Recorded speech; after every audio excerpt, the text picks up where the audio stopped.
The most bloody relationship scandal in hip-hop history was triggered by a weaponized claim of infidelity.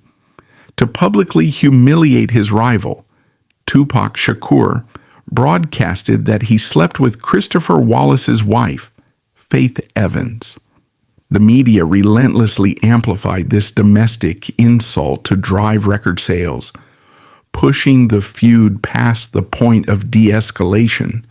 The resulting loss of public honor activated actual gang retaliation, resulting in the assassinations of both artists within a 6-month period. This is the cold reality of how the music industry monetized a fatal domestic dispute. Los Angeles in the early months of 1993 presents a rigid hierarchy within the entertainment industry. Tupac Shakur occupies the absolute upper echelon of this structure. He is a multi-platinum recording artist and an established cinematic lead, having recently starred in the film Juice and acting alongside Janet Jackson in Poetic Justice.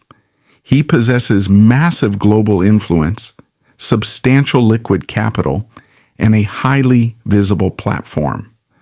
Christopher Wallace, operating under the street moniker Biggie Smalls, possesses none of these assets. He is a large, physically imposing former crack cocaine dealer from Bedford-Stuyvesant, Brooklyn, who has recently secured a nascent recording contract. He is virtually unknown outside of the New York underground mixtape circuit.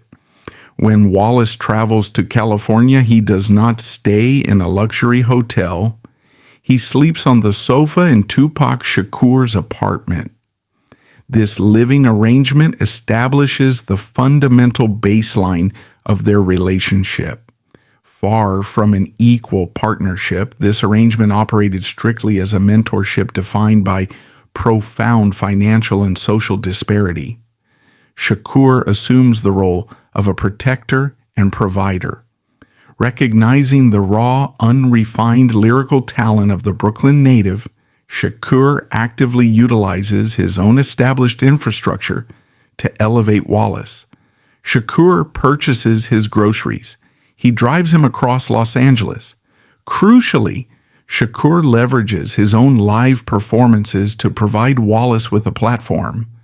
During sold-out arena shows, Shakur halts his own set list, brings Wallace onto the stage, places a microphone in his hand, and forces the audience to listen to the unknown artist from New York. Shakur gifts Wallace a gold Rolex watch, a highly visible symbol of wealth and status in the hip-hop community, cementing a bond that Wallace publicly acknowledges as brotherhood. The psychological architecture of Tupac Shakur is heavily influenced by his lineage. Raised by Black Panther activists, his worldview is defined by a rigid, almost militant adherence to the concept of loyalty.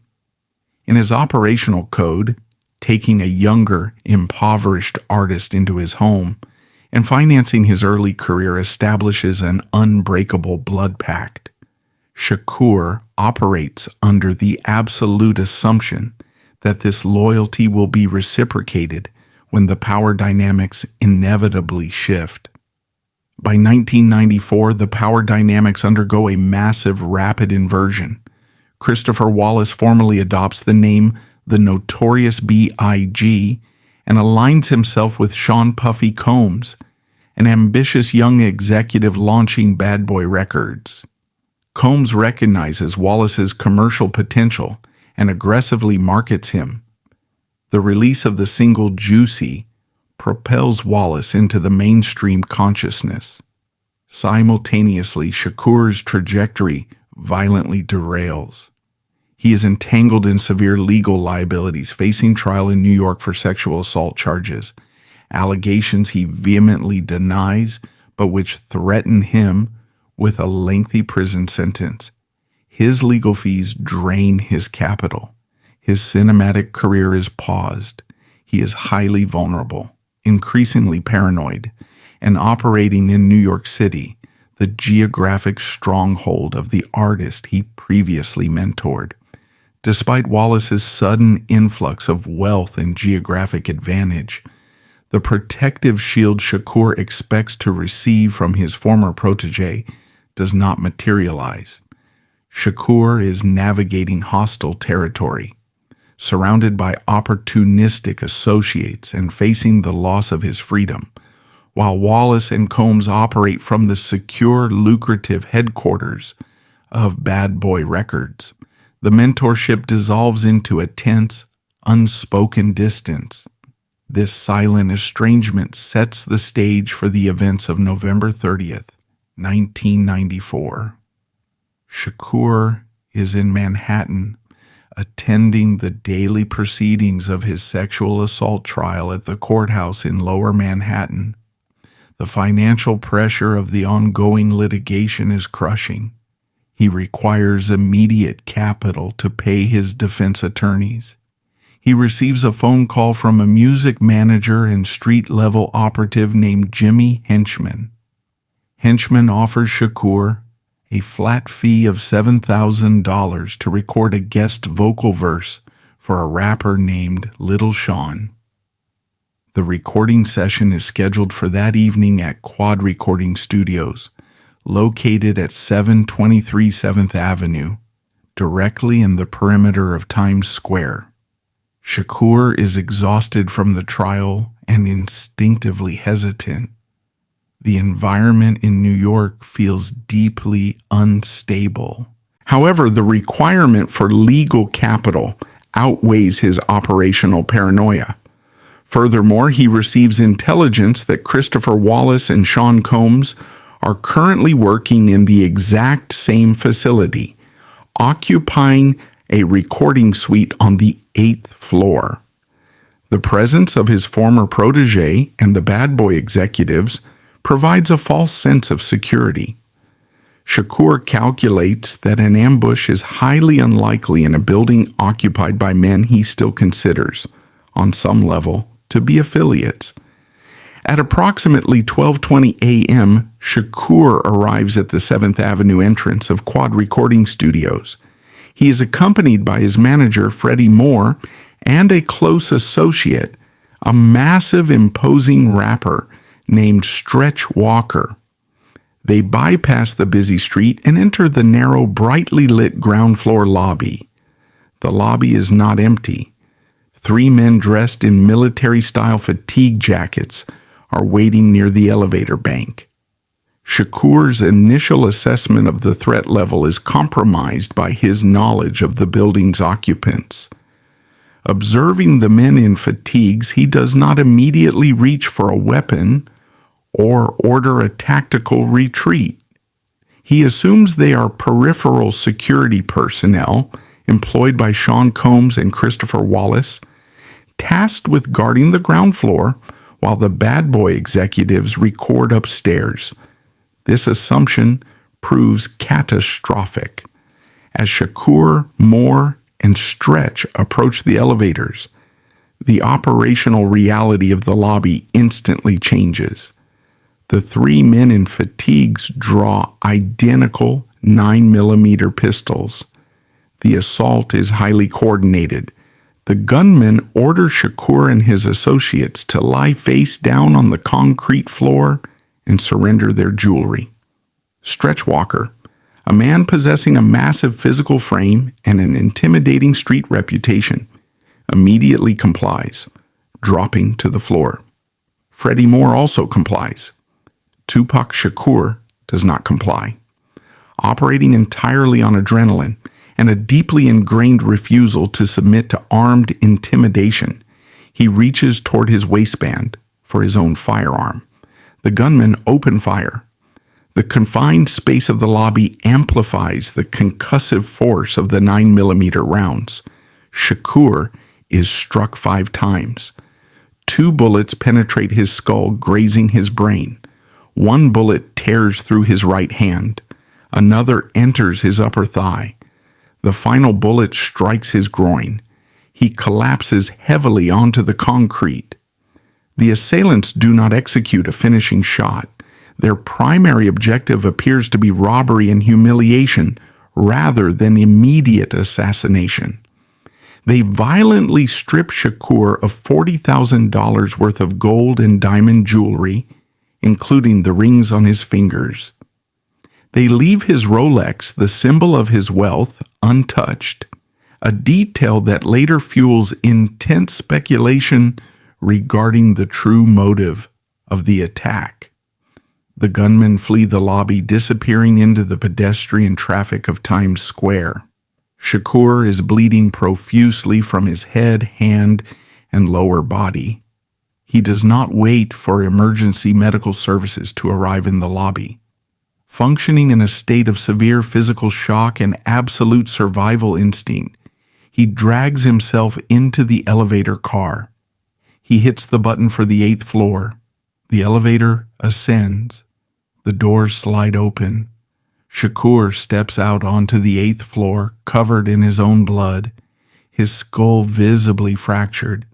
He enters the hallway leading to the recording suites. Standing in the corridor are Christopher Wallace, Sean Combs, Little Cease, and the heavily armed bad boy entourage. This specific intersection in time and space is the exact moment the East Coast-West Coast hip-hop war is born. The violence of the lobby is superseded by the psychological devastation of the 8th floor hallway. Shakur, critically wounded and fighting for his life, locks eyes with the man who used to sleep on his sofa. Bypassing any plea for medical assistance from Wallace, he immediately reads the environment, scanning the faces of Combs and the bad boy executives. In his perception heavily altered by blood loss and betrayal, he does not see the genuine shock, panic, or immediate mobilization expected from brothers witnessing an assassination attempt. He perceives guilt. He perceives prior knowledge.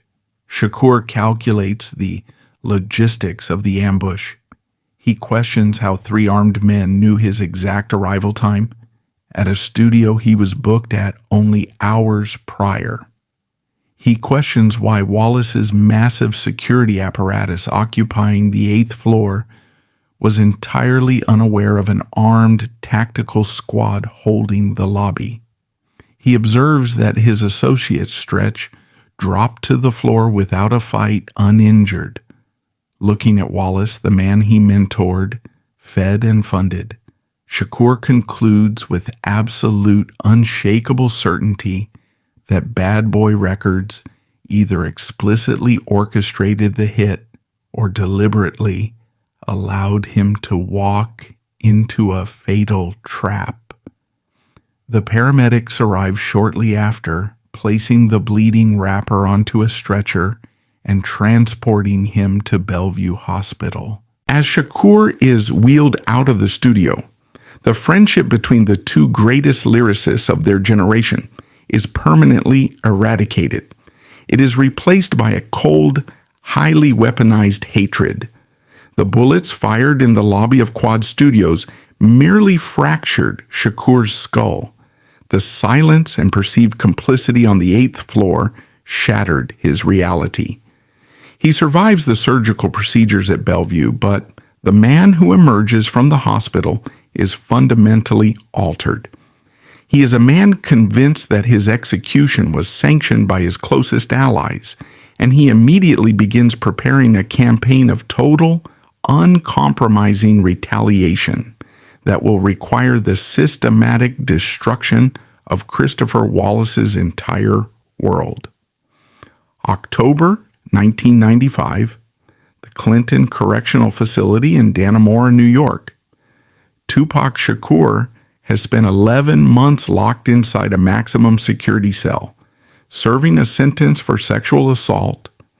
During this incarceration, his physical injuries from the Quad Studio shooting heal, but his psychological state calcifies into an absolute, unwavering obsession with revenge. He is isolated, stripped of his wealth, and consumed by the belief that Christopher Wallace and Sean Combs orchestrated his near execution. The music industry outside the prison walls has moved on. Bad Boy Records is dominating the global charts. Christopher Wallace is universally celebrated as the King of New York. Shakur is rotting in an upstate cell, listening to his former protege inherit his throne. The mechanism for his retaliation arrives in the form of a $1.4 million bail payment. Marion Suge Knight, the physically imposing, deeply connected chief executive of Death Row Records, travels to the facility and posts the bond. In exchange, Shakur signs a handwritten 3-page contract on a piece of notebook paper binding his immediate recording future to Death Row. Shakur does not merely join a record label, he is immediately drafted into an active militarized corporate war against Bad Boy Records. He boards a private jet to Los Angeles. He is no longer just a rapper, he is a fully funded, highly motivated weapon aimed directly at Brooklyn. Simultaneously, the domestic infrastructure of Christopher Wallace is collapsing. By late 1995, his marriage to Faith Evans exists entirely as a corporate facade. The reality within their shared spaces is defined by chronic, blatant infidelity and severe emotional volatility. Wallace's status as a multi-platinum superstar grants him absolute impunity within his inner circle. He moves his mistress, Lil' Kim, through the same recording studios and VIP sections as his legal wife. When Evans attempts to establish boundaries, the resulting arguments frequently escalate into violent, destructive episodes. The junior MAFIA entourage actively isolates Evans, protecting Wallace's affairs and treating her as a logistical inconvenience. Evans is trapped in a paradox of extreme public visibility and severe private vulnerability. She is the first lady of Bad Boy Records, yet her financial autonomy is heavily restricted by her debut recording contract. The royalties from her own album do not match the immense capital generated by her husband, and she is desperate to secure independent income to support her child. Driven by this financial pressure and the urgent need to physically escape the suffocating, toxic environment of New York, Evans makes a geographical decision that will permanently alter the trajectory of hip-hop history. She books a flight to Los Angeles to seek session work as a background vocalist. She perceives this trip as a standard industry maneuver. She is a working vocalist securing employment on the West Coast. She fundamentally fails to comprehend that in the escalating war between Death Row and Bad Boy, she does not possess an individual identity. She is not an independent contractor. She is the legally bound wife of the enemy commander. She is walking entirely unprotected into the epicenter of a highly organized, heavily armed opposition.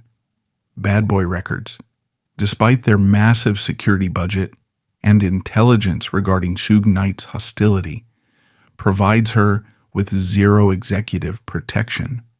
They allow the most vulnerable asset in Wallace's orbit to operate blindly in hostile territory. Shortly after arriving in California, Evans's pager activates. She receives a call from a studio contact offering a highly lucrative booking. A rapper requires a female vocalist to arrange and record the melodic hook for a new track. The compensation offered for a single session is $25,000. For Evans, this is an undeniable influx of independent capital. It represents leverage and autonomy. She accepts the booking without demanding the identity of the primary artist. She arrives at the recording facility. The operational atmosphere of a Death Row studio in late 1995 is unlike any standard corporate environment. It functions as a heavily fortified compound. The hallways are populated by individuals wearing explicit red gang insignia, armed security personnel, and associates of Suge Knight operating with absolute impunity. Evans is escorted into the control room. The artist requiring her vocal services steps through the door. It is Tupac Shakur. The psychological trap instantly snaps shut. Evans is standing face to face with the man actively preparing to dismantle her husband's empire. In later interviews, Evans consistently maintains a narrative of absolute innocence. She asserts that she possessed no prior knowledge of Shakur's affiliation with Death Row Records, a highly improbable claim given the massive global publicity surrounding Suge Knight's $1.4 million bail payment just weeks prior. She further claims she contacted Wallace from the studio, and he provided his explicit approval for her to record with Shakur. The intelligence from the inner circle of Bad Boy Records contradicts this narrative entirely. Gene Deal, a primary security operative and trusted bodyguard for Sean Combs, later provides a starkly different account of Wallace's reaction. According to Deal, when Wallace discovered his wife was inside a Death Row studio with Tupac Shakur, his reaction was not professional indifference or spousal approval. It was a terrifying explosion of violent rage. Deal details a scenario where Wallace, operating under the strict, uncompromising codes of the Brooklyn streets, viewed her mere presence in that room as an unforgivable act of treason. In the mechanics of gang warfare, an associate fraternizing with the opposition is immediately classified as a compromised asset. Inside the Los Angeles studio, Shakur does not project hostility toward Evans. He is highly charismatic, deeply professional, and treats her with a level of focused respect that Wallace has long abandoned. This is not a physical assault. It is a meticulously engineered psychological operation. He outlines the creative requirements for the track, titled "Wonder Why They Call You Bitch." Evans enters the soundproof vocal booth. As she records her harmonies, Shakur executes his strategy. He is not merely utilizing her vocal range, he is acquiring ammunition. By bringing the legal wife of the notorious B.I.G. into a death row facility, directing her vocals, and paying her with Suge Knight's capital, he is inflicting the ultimate silent insult upon his enemy. He is proving to the underworld that Wallace cannot protect his own perimeter. The recording session concludes. Evans fulfills her contractual obligation and requests the $25,000 payment. Her primary objective is to secure the capital and immediately evacuate the death row facility. Shakur initiates the second phase of the operation. He informs Evans that the physical check is not currently at the studio. He states that he is departing for the Hollywood Athletic Club, a prominent and highly visible Los Angeles nightlife venue, and insists that she accompany him and his entourage to retrieve the funds. He leverages her immediate financial desperation, forcing her to choose between abandoning a massive sum of money or accompanying the West Coast opposition into a public arena. Evans, operating thousands of miles away from her support system and surrounded by hostile affiliates, makes the fatal decision to follow the money. She agrees to go to the club, viewing it strictly as a necessary logistical maneuver to secure her payment. The arrival at the Hollywood Athletic Club is a highly orchestrated spectacle. The Los Angeles paparazzi network is tipped off. As Shakur exits his vehicle and approaches the venue, flashbulbs ignite. He deliberately maneuvers Evans into the frame. The cameras capture the exact image Shakur requires, the wife of the East Coast kingpin, entering a Los Angeles nightclub alongside the vanguard of the West Coast retaliation. This photograph is the weapon. The context of the recording session and the delayed payment is entirely irrelevant. The image strips away all nuance. In the visual hyper-masculine language of the hip-hop feud, the photograph functions as absolute, undeniable proof of betrayal. Suge Knight's media machinery ensures the image is secured and circulated. The events of the ensuing hours become a heavily contested, permanently damaging narrative. Shakur will later publicly and explicitly claim that the evening culminated in a sexual encounter at his hotel. He will weaponize this claim in his music, utilizing it as the ultimate strike against Wallace's ego. Faith Evans will vehemently deny this claim for the rest of her life. She maintains that Shakur made an aggressive sexual proposition, which she immediately rejected, realizing the terrifying depth of the setup before demanding to leave the premises.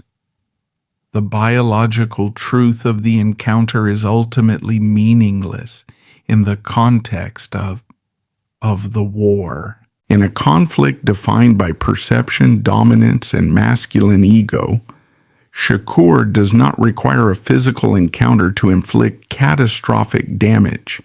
He only requires the narrative, backed by the photographic evidence of her presence. The seed of the ultimate humiliation is successfully planted. Evans flees Los Angeles and returns to New York. She severely underestimates the fallout waiting for her on the East Coast. The intelligence regarding the studio session and the photographs from the Hollywood Athletic Club reach the Bad Boy Records headquarters long before her flight lands. The reception she receives is devoid of any corporate empathy or spousal concern. The internal dynamics of the label instantly shift against her. Christopher Wallace's paranoia, cultivated during his years in the drug trade and amplified to a lethal degree by his feud with Shakur, completely consumes him. Wallace does not view Evans as a naive young woman who was manipulated and financially exploited by a rival executive. He views her through the lens of strict street loyalty. The accusation of infidelity, a profound hypocrisy given Wallace's own highly publicized chronic affairs with Lil' Kim and countless others, becomes the dominant issue. He perceives her actions not as a professional mistake, but as an intentional, humiliating betrayal. According to security personnel present during this period, Wallace's reaction involved severe physical intimidation and emotional abuse directed at Evans. The Bad Boy corporate structure follows Wallace's lead. The junior MAFIA entourage immediately locks her out. The very men who facilitated Wallace's infidelities now label his wife a traitor. Sean Combs and the executives distance themselves, classifying her as a compromised brand asset. She is subjected to aggressive internal interrogations. Her explanations regarding the $25,000 fee and the logistical trap at the nightclub are entirely dismissed. The narrative dictated by the West Coast has poisoned her reality on the East Coast. May 1996, Can-Am Studios in Tarzana, California. The facility serves as the heavily fortified nerve center for Death Row Records. Inside, Tupac Shakur is preparing to cross a threshold from which there is no return. He has spent months cultivating his rage, gathering photographic evidence, and orchestrating psychological traps. Now he requires a blunt instrument to broadcast his victory. Abandoning any reliance on complex lyrical allegories or subliminal messaging, he steps directly to the microphone and records a track titled "Hit 'Em Up." The song does not begin with a musical introduction. It begins with a spoken word declaration. Shakur leans into the microphone and states, "That's why I fucked your bitch, you fat motherfucker." This single sentence fundamentally alters the trajectory of American pop culture and completely destabilizes the operational parameters of the music industry. It is a tactical deployment of private trauma for mass consumption.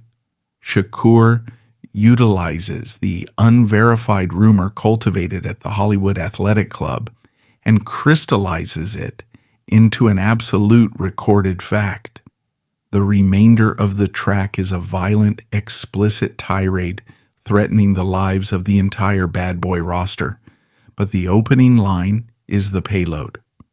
Shakur understands the absolute architecture of the street-level ego. To dismantle a kingpin, you do not attack his bank account. You attack his masculinity. By publicly claiming sexual dominance over Christopher Wallace's legal wife, Shakur executes the ultimate violation of the unwritten codes governing their environment. Faith Evans is entirely stripped of her humanity. She ceases to be a platinum-selling R&B artist, a mother, or a private citizen. She is reduced to a territorial marker, a conquered piece of property utilized to humiliate a rival billionaire. On June 4th, 1996, Death Row Records officially releases "Hit 'Em Up" as the B-side to the single "How Do You Want It?" The distribution is immediate, aggressive, and total.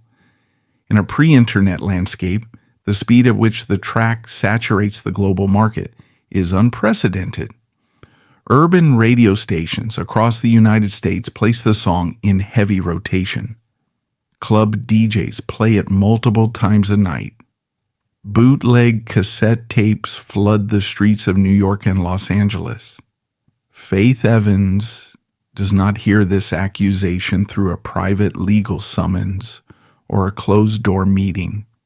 She hears it vibrating out of car stereos as she walks down the streets of her own city. She hears radio hosts looping the introductory line, dissecting her private life and debating her fidelity on live broadcasts reaching millions of listeners. The sudden, violent obliteration of her privacy is absolute. The rumor is no longer an internal industry whisper confined to the hallways of Bad Boy Records. It is a global pop culture event. Inside Bad Boy Records headquarters, Sean Combs and Christopher Wallace implement a strict policy of silence. In the court of public opinion, silence is universally interpreted as confirmation. By refusing to explicitly deny Shakur's claims or publicly defend his wife's honor, Christopher Wallace effectively feeds her to the media machine. Wallace's internal reaction is dictated entirely by his own ego and profound paranoia. He does not hold a press conference to clear the name of the woman legally bound to him. To do so would require him to publicly acknowledge his own vulnerability, a fatal flaw for a rapper whose entire brand is built on ruthless invincibility. He chooses to protect his mafioso persona over his wife's dignity. He allows the global audience to label his wife a traitor so that he can maintain the posture of an unbothered kingpin. The psychological damage inflicted upon Evans is incalculable.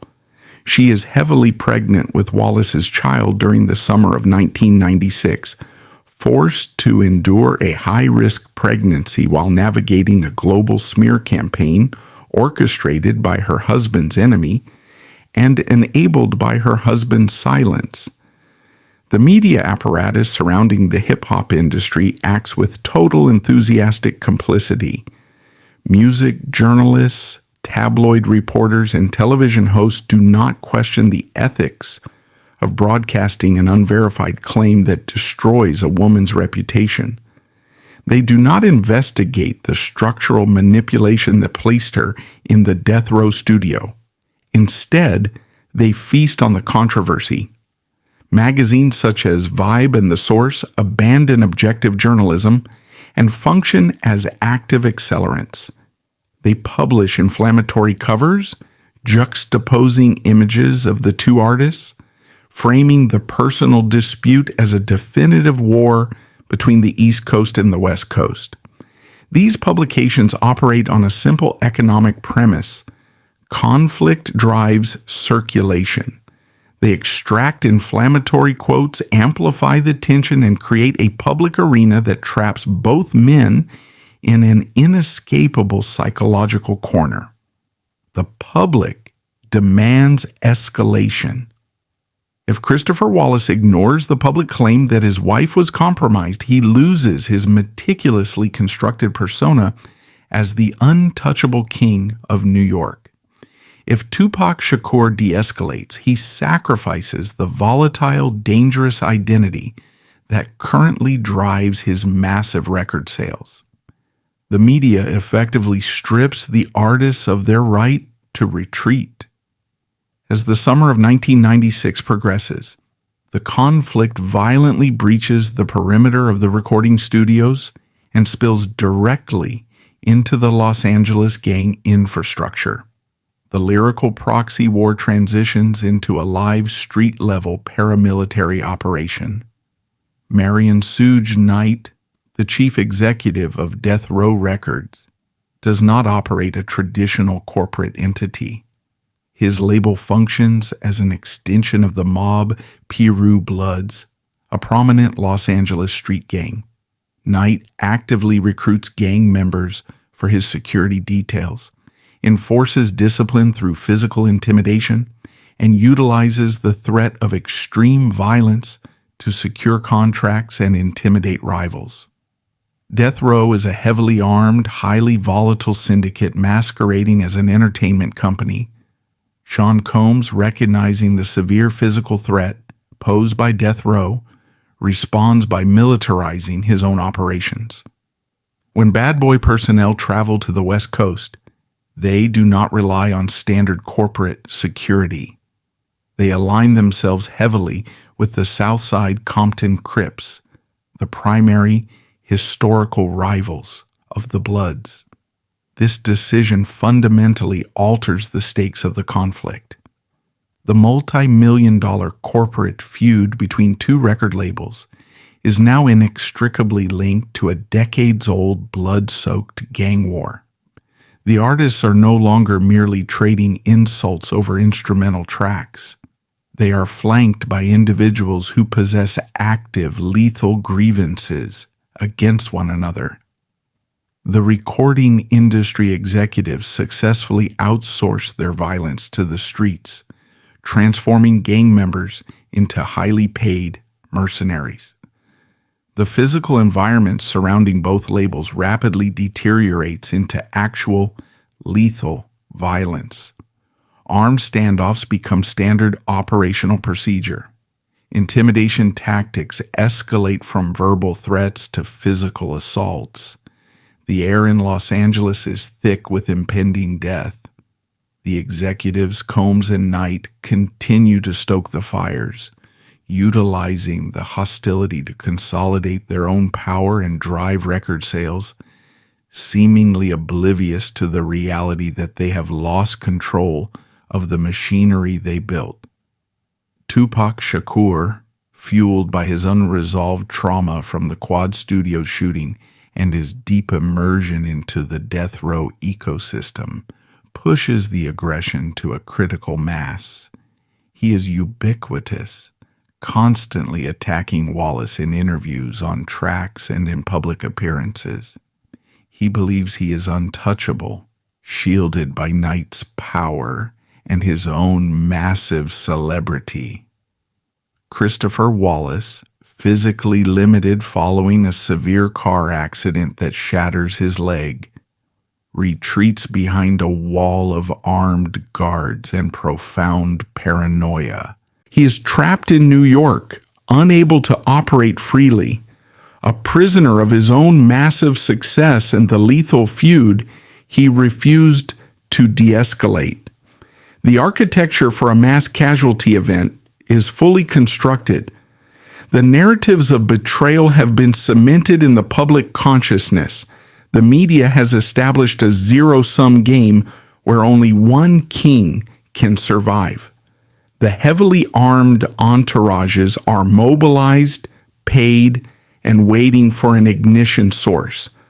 The corporate executives have extracted maximum profit from the tension. The personal lives of the individuals involved, particularly Faith Evans, have been completely obliterated, reduced to collateral damage in a billionaire's proxy war. The tracks have been laid, and the collision is no longer a possibility. It is a mathematical certainty. The only remaining variable is the precise date and location of the bloodshed. September 7th, 1996, the city of Las Vegas operates as a high-voltage convergence point for wealth, celebrity, and organized crime. The MGM Grand Hotel and Casino is hosting a heavyweight championship boxing match between Mike Tyson and Bruce Seldon. The event draws the absolute apex of the entertainment industry, but it also draws the entrenched gang infrastructure of Los Angeles. Marion Suge Knight and Tupac Shakur are in attendance, flanked by a massive security detail heavily comprised of mob Peru Bloods. The atmosphere is highly combustible, driven by adrenaline, gambling, and extreme corporate arrogance. At 8:30 p.m., the boxing match concludes in under 2 minutes with a dominant victory for Tyson. The massive crowd funnels out of the arena and into the casino lobby. Within this heavily surveilled, brightly lit corporate environment, the lyrical proxy war between the East Coast and the West Coast violently intersects with a localized street vendetta. A member of the death row entourage spots a 21-year-old man named Orlando Baby Lane Anderson standing near the casino elevators. Anderson is a known affiliate of the Southside Compton Crips, the exact faction providing security for Bad Boy Records on the West Coast. Furthermore, Anderson is allegedly responsible for attempting to steal a death row affiliate's medallion at a Foot Locker in Lakewood, California, months prior. Tupac Shakur is informed of Anderson's presence. In a fatal miscalculation of his own invincibility, Shakur abandons his status as a multi-platinum recording artist and assumes the role of a street-level enforcer. He charges Anderson, striking him in the face and knocking him to the casino floor. The death row entourage immediately swarms, delivering a brutal, synchronized beating to Anderson in full view of casino patrons and security cameras. The assault lasts less than a minute before casino security intervenes. Shakur and Knight exit the premises, leaving Anderson bloodied on the carpet. This 60-second physical altercation seals Shakur's fate. By directly assaulting a prominent member of a rival gang, he officially crosses the line from an entertainer engaged in a rap feud to an active combatant in a gang war. He guarantees a lethal retaliation. 2 hours later, the death row convoy departs Suge Knight's Las Vegas residence. They are en route to Club 662, a nightclub owned by Knight, to attend a post-fight victory party. Shakur is riding in the passenger seat of Knight's 1996 black BMW 75 OIL. They are surrounded by a fleet of luxury vehicles filled with armed associates, projecting an aura of absolute untouchable power. At 11:15 p.m., the convoy halts at a red light at the intersection of East Flamingo Road and Covell Lane. The Las Vegas Strip is highly congested. A white four-door late-model Cadillac pulls up directly to the right side of Knight's BMW. The rear window of the Cadillac rolls down. A 9mm or .40 caliber Glock pistol is extended from the vehicle. 14 rounds are fired in rapid succession directly into the passenger side of the BMW. The execution is clinical and devastating. 4 bullets strike Tupac Shakur. 1 bullet shatters his right hand. Another enters his pelvis. The most critical rounds penetrate his chest, piercing his right lung. Suge Knight is grazed in the head by a fragment, but is not severely injured. The Cadillac immediately accelerates, executes a sharp right turn onto Koval Lane, and vanishes into the Las Vegas night. Knight, bleeding profusely from his head wound, executes a chaotic high-speed U-turn and attempts to drive the bullet-riddled BMW to a hospital. But the vehicle is heavily damaged, its tires flattened by the gunfire. Las Vegas Metropolitan Police intercept the vehicle on Las Vegas Boulevard. Paramedics extract a critically wounded Shakur from the passenger seat. He is transported to the University Medical Center of Southern Nevada. For 6 days, the global music industry is paralyzed. Shakur is placed in a medically induced coma.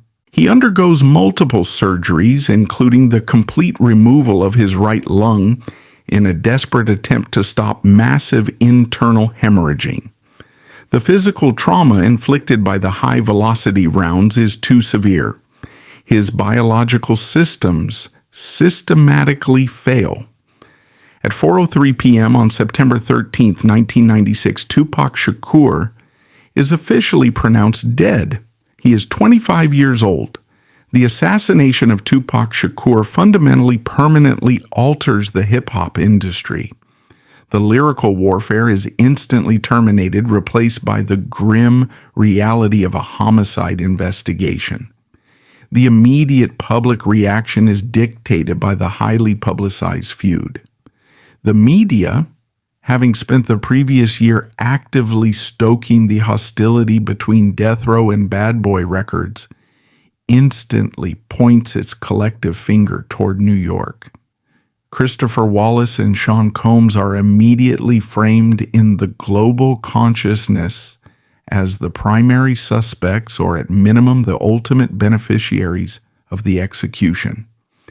Decades of subsequent police investigations, federal task forces, and sworn affidavits have provided a terrifyingly clear picture of the mechanics behind the assassination, exposing the deadly intersection of corporate wealth and gang violence. The truth is far more clinical than a simple rap rivalry. Dwayne Keefe D. Davis, a high-ranking shot caller for the Southside Compton Crips and the uncle of Orlando Anderson, later provides comprehensive confessions to law enforcement regarding the events of that night. Davis admits he was the front seat passenger in the white Cadillac. He confirms that the weapon was handed to his nephew Orlando Anderson, sitting in the back seat, who fired the fatal shots in direct retaliation for the casino beating earlier that evening. However, the most damning intelligence to emerge from these investigations implicates the highest levels of the East Coast music industry. According to sworn statements provided by Keefe D. to a joint LAPD and LVMPD task force, the assassination was not merely a spontaneous act of gang retaliation, it was a heavily financed corporate hit. Keefe D. asserts that Sean Combs, operating out of deep paranoia and a desire to eliminate the physical threat posed by Death Row Records, explicitly offered a $1 million bounty for the heads of Tupac Shakur and Suge Knight. According to these investigative files, Combs allegedly met with members of the Southside Crips, including Keefe D., at a catering facility and later at Greenblatt's Deli in Los Angeles, discussing the ongoing hostility and offering the massive financial reward for the elimination of his rivals. While Combs has vehemently and consistently denied these allegations for decades, dismissing them as nonsense, the sworn testimony of a primary conspirator permanently attaches the shadow of corporate assassination to the bad boy empire. It suggests that the executives who profited from the feud actively utilized their massive capital to fund a lethal strike, effectively using street gangs as a private military force. When the news of Shakur's death reaches New York, the bad boy headquarters does not erupt in celebration. It enters a state of absolute suffocating lockdown. Christopher Wallace does not view the death of his rival as a victory. He is highly intelligent, and he immediately recognizes the terminal implications of the assassination. The West Coast opposition has suffered a catastrophic loss, and street law dictates that a retaliation of equal or greater magnitude is mandatory. Wallace is the king of New York, therefore, he is the primary target. Wallace's physical and psychological deterioration accelerates rapidly. Just weeks prior to the Las Vegas shooting, Wallace was involved in a severe automobile accident on the New Jersey Turnpike. The crash shattered his left leg, requiring the surgical insertion of metal rods. He is forced to use a wheelchair and later a heavy cane to maintain mobility. The imposing, untouchable physical stature that defined his persona is completely compromised. He cannot run, he cannot fight. He is a stationary target. He surrounds himself with heavily armed security details possessing tactical military backgrounds. But the assassination of Shakur proves that millions of dollars and fleets of bodyguards cannot stop a synchronized drive-by shooting. The shield of celebrity is shattered. Within this environment of absolute terror, Faith Evans is forced to navigate the most vulnerable period of her life. In October 1996, just weeks after Shakur is buried, she gives birth to Christopher Jordan Wallace. The arrival of her son occurs in a literal war zone. The bad boy enterprise is under constant threat of assassination. Furthermore, the media machinery ensures that Evans cannot escape the shadow of the man who humiliated her. The death of Tupac Shakur elevates his track "Hit 'Em Up" from a controversial diss song to the final, immortalized manifesto of a martyred legend. The global audience scrutinizes the lyrics, searching for clues to his murder. The unverified claim that Shakur slept with Evans is broadcast endlessly on television specials and news reports detailing the timeline of the feud. She is painted by the media as the Helen of Troy of hip-hop, the woman whose alleged infidelity served as the primary catalyst for the deadliest war in music history. It is a profound misogynistic distortion of reality. Evans did not orchestrate the Quad Studios shooting.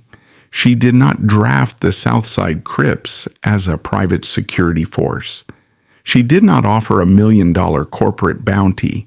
She was a young mother manipulated into a studio session and subsequently abandoned by her husband's ego. Yet, as the Los Angeles detectives begin mapping out the motives for retaliation, her name, her face, and her fractured marriage are permanently embedded in the homicide files.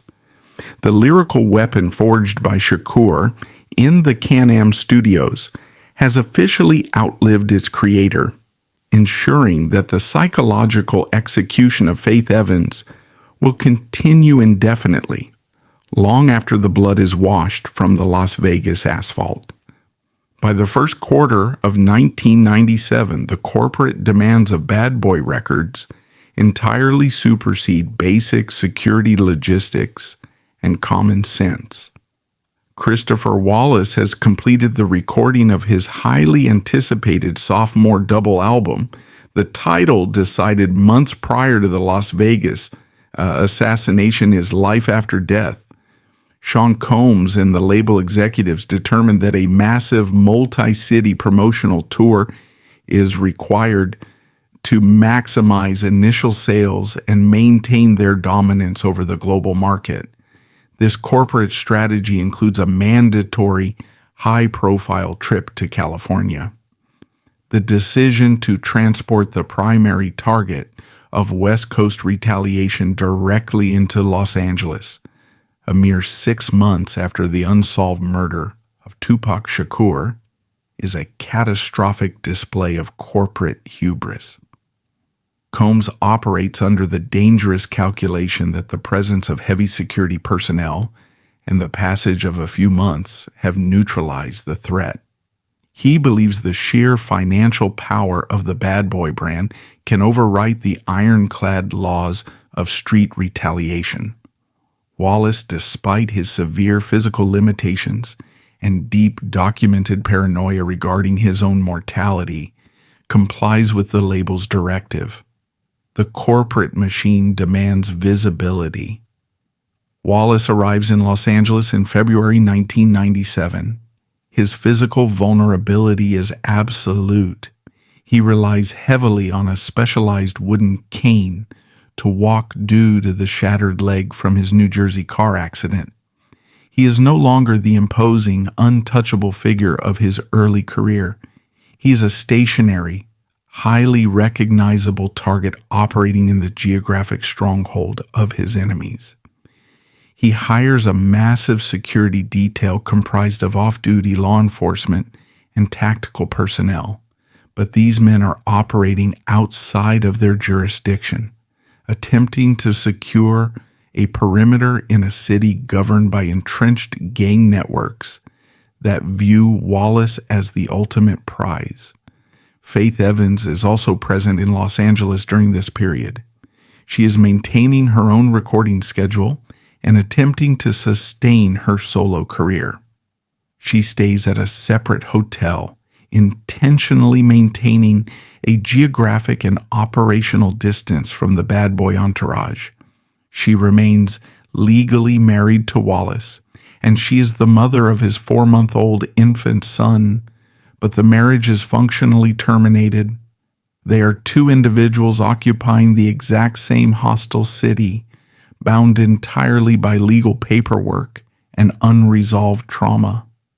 March 8th, 1997.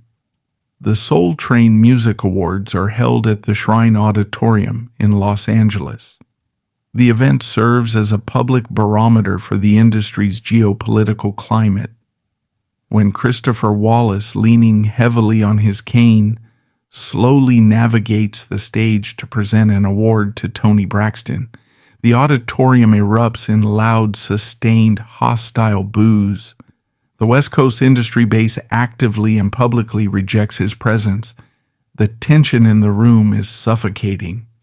The Bad Boy security detail immediately recognizes that the hostility is not confined to disgruntled fans in the audience. It is systemic throughout the entire city infrastructure. Wallace is visibly shaken. The reality of his isolation in California is confirmed on live television. The following evening, March 9th, 1997, the Bad Boy contingent attends a highly publicized after-party hosted by Vibe magazine and Quest Records. The venue is the Peterson Automotive Museum, located on Wilshire Boulevard in the Miracle Mile district of Los Angeles. The guest list is a volatile, unvetted mixture of Bad Boy executives, rival artists, and heavily affiliated gang members. The atmosphere inside the museum is dense, chaotic, and extremely tense. By midnight, the sheer capacity of the crowd prompts the Los Angeles Fire Department to intervene. They officially shut the party down due to severe overcrowding and fire code violations. The sudden termination of the event forces hundreds of attendees, including the primary targets of the coastal feud, out into the open space of the museum's parking garage and the surrounding streets. The Bad Boy security team scrambles to assemble their vehicle convoy. At 12:30 a.m., the convoy departs the Peterson Automotive Museum. It consists of 3 vehicles. Sean Combs rides in the lead vehicle, a Chevrolet Suburban. Christopher Wallace occupies the front passenger seat of the second vehicle, a dark green Chevrolet Suburban driven by Gregory G. Money Young.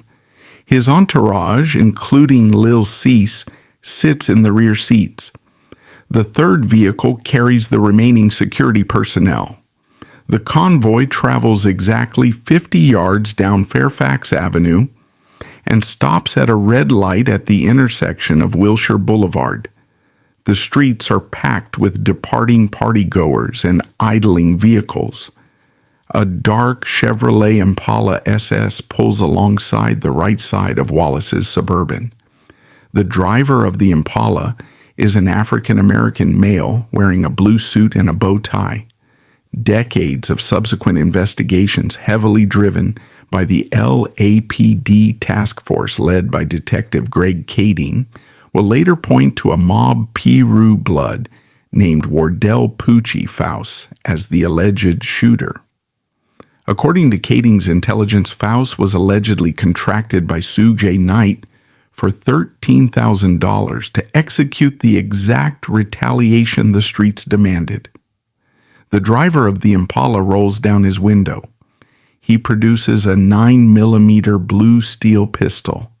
He extends the weapon and fires 4 bullets directly through the passenger door of the green Suburban. The execution is clinical, precise, and instantaneous. The ballistic trajectory of the 9mm rounds inflicts catastrophic damage.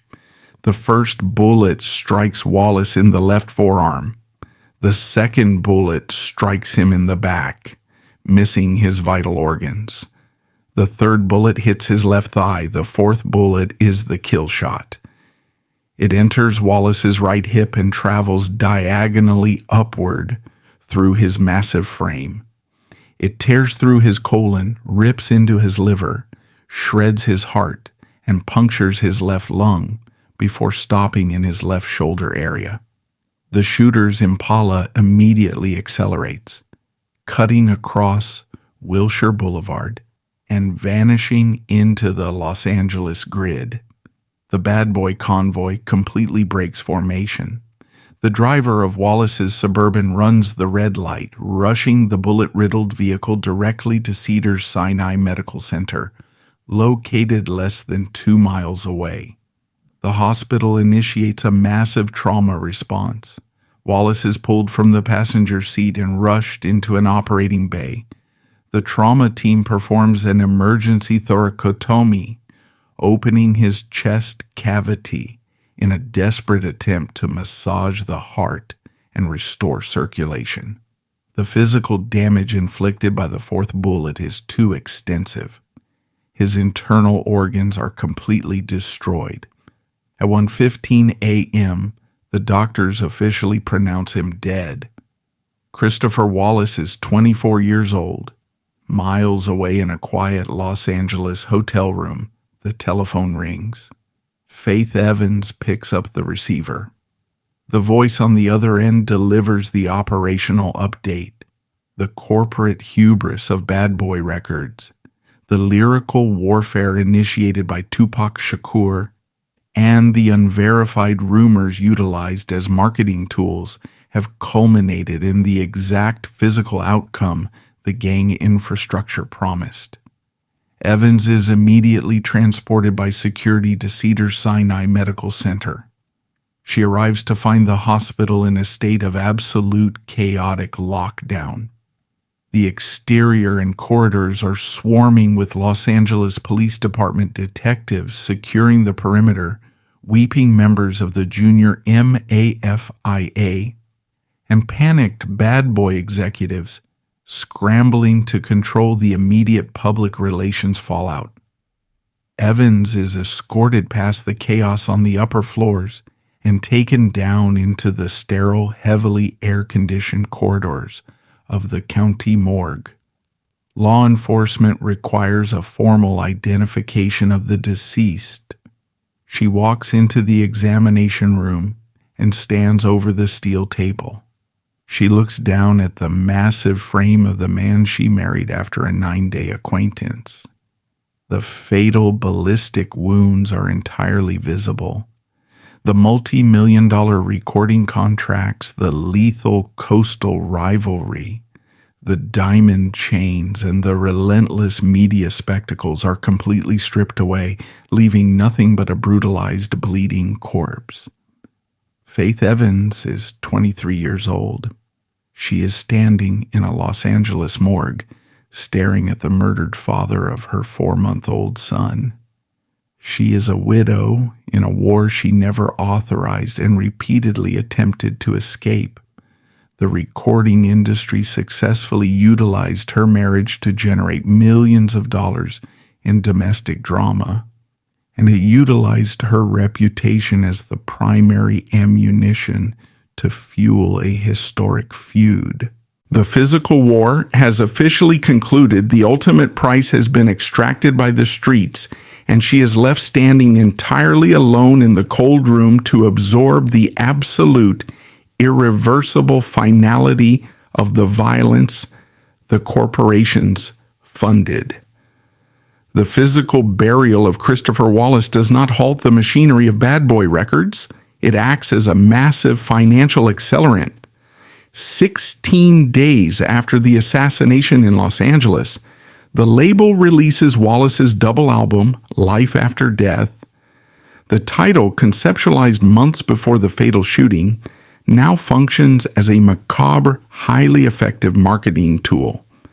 The album shatters industry records, selling nearly 700,000 copies in its first week. The death of the artist instantly elevates the product from a highly anticipated rap album to a mandatory cultural artifact.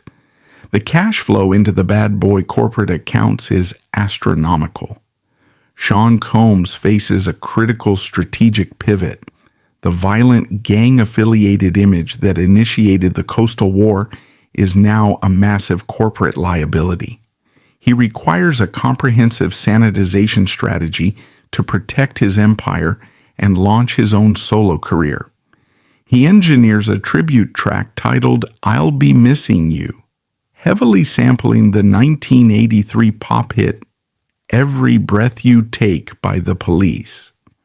The production intentionally strips away the heavy, aggressive drum loops of New York street rap, replacing them with a highly polished, commercially digestible pop arrangement. To authenticate the track and secure the emotional core of the narrative, Combs requires the ultimate symbol of grief. He summons Faith Evans into the recording studio. Evans is submerged in acute psychological trauma. She is a newly widowed 23-year-old single mother, heavily scrutinized by a global media apparatus. The corporate executives do not afford her a private mourning period. They place her in the vocal booth and extract her genuine, undeniable pain to construct the melodic hook of the track. The lyrics she is instructed to sing completely omit the brutal reality of their marriage, the chronic infidelity, the emotional abuse, and the fatal proxy war. The song is explicitly engineered to be a clean, universal pop anthem about losing a friend. I'll Be Missing You becomes an unprecedented global phenomenon. It dominates the Billboard charts for 11 consecutive weeks and secures a Grammy Award. Combs and Evans performed the track on live television broadcasts worldwide, flanked by gospel choirs dressed entirely in white. The optics are flawlessly executed. The executives who stoked the tensions, financed the heavily armed entourages, and operated in the lethal intersection of corporate wealth and gang violence are completely sanitized. Combs utilizes the momentum of the tribute track to launch his own debut album, No Way Out, which sells 7 million copies.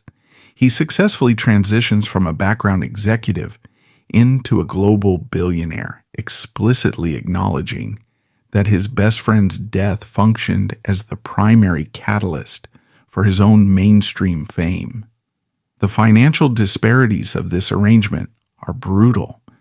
While the tribute song generates massive global revenue, the legal architecture ensures the capital flows directly upward to Combs and Sting, the original songwriter.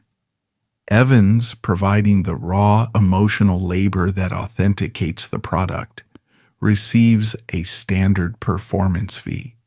Her primary function is to serve as the grieving widow on stage, night after night, reopening her trauma for a paying audience to sustain the label's marketing campaign. Simultaneously, the media apparatus ensures her permanent entrapment in the narrative authored by Tupac Shakur. As the music industry transitions into the digital streaming era, Hit 'em Up does not fade into archival obscurity. It accumulates hundreds of millions of streams. The explicit opening statement claiming sexual dominance over Evans is perfectly preserved. Consumed daily by new generations of teenagers, she possesses no legal mechanism to scrub this defamation from the global record. She is forced to raise Wallace's children in an environment where her darkest humiliation is continuously monetized by the corporate structures that inherited the death row catalog. The criminal justice system provides zero relief. Neither the murder of Tupac Shakur nor the assassination of Christopher Wallace results in immediate convictions. The Los Angeles and Las Vegas police investigations stall, plagued by allegations of internal corruption and the strict code of silence on the streets. The lack of legal closure creates a permanent vacuum, forcing the families to exist in a suspended state of grief, while unauthorized documentaries, tabloid speculations, and conspiracy theories generate endless secondary revenue for media conglomerates. The ultimate tragedy of Tupac Shakur and Christopher Wallace is not simply that two generational talents were murdered before their 26th birthdays. It is that their deaths were absorbed as operational overhead by an industry that profits equally from artistic genius and physical destruction. The East Coast-West Coast conflict reveals how corporate machineries identified domestic vulnerabilities, utilized a woman's reputation as ammunition, and repackaged street violence into platinum-selling tribute anthems.